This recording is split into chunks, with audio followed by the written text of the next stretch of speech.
Pedro, ao introduzir a sua carta, olha o que ele diz. Pedro, apóstolo de Jesus Cristo, aos eleitos que são, etc, etc. Aí ele diz, no verso 2, eleitos segundo a presciência de Deus Pai. E se tivesse escrito eleitos na base da soberania, como que a gente iria explicar o texto? Porque os calvinistas mudam o sentido da palavra presciência e não esquece desse detalhe onde você vira o jogo contra os lobos vorazes. Ainda no capítulo 1, no verso 2, Pedro fala, eleitos segundo a presciência de Deus Pai, em santificação do Espírito, para a obediência e a aspersão do sangue de Jesus. Por que essa expressão, aspersão? Essa expressão Pedro tirou de quando o sumo sacerdote, uma vez por ano, fazia expiação pelos pecados do povo de Israel com aspersão de sangue na Arca da Aliança. A Arca da Aliança é o propiciatório e o próprio Novo Testamento revela que é Cristo. Em Cristo nós recebemos a propiciação, então aquela aspersão que estava em sombra passa a ser realidade. Os calvinistas vão dizer isso daqui é só para os eleitos, não para os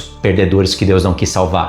Vamos ver se isso é verdade. Vamos na segunda carta. Veja como é uma carta exclusivamente para combater os falsos profetas. 2 Pedro, capítulo 1, verso 10. Por isso, irmãos, procurai com diligência cada vez maior confirmar a vossa vocação e eleição. Eu tenho que confirmar? E se eu não confirmar? Se não há possibilidade do eleito não confirmar, então para que está escrito isso? Deus chamou, Deus elegeu, só que essa eleição é um selo do Espírito que Deus coloca. Se a pessoa apostatar, Deus tira esse selo. O que está na presciência de Deus não anula o fato que as coisas devem acontecer no tempo. O que acontece no tempo é o que está na presciência de Deus antes da fundação do mundo e foi planejado por Ele, com o livre-arbítrio do homem. Confirma a vossa vocação e eleição, procedendo obras. Assim, não tropeçareis em tempo algum. Como que se confirma a vocação, o chamado, e a eleição? No próprio contexto, Pedro fala, através de obras. E aí Pedro diz, pois é desta maneira, não de outra, desta, você confirmando. Se você não confirmar, Deus é Deus. Se você não confirmar, perdeu. Deus não perdeu nada. Pois é desta maneira que você será amplamente suprida a entrada no reino eterno do nosso Senhor Jesus Cristo. Os bodes vão dizer, isso daqui é conversa com os eleitos, não mistura as coisas. Agora há pouco eu li 2 Pedro capítulo 1, verso 10. Eu não li o verso 9. Olha o verso 9. Pois aquele a quem estas coisas não estão presentes é cego, vendo só o que está perto,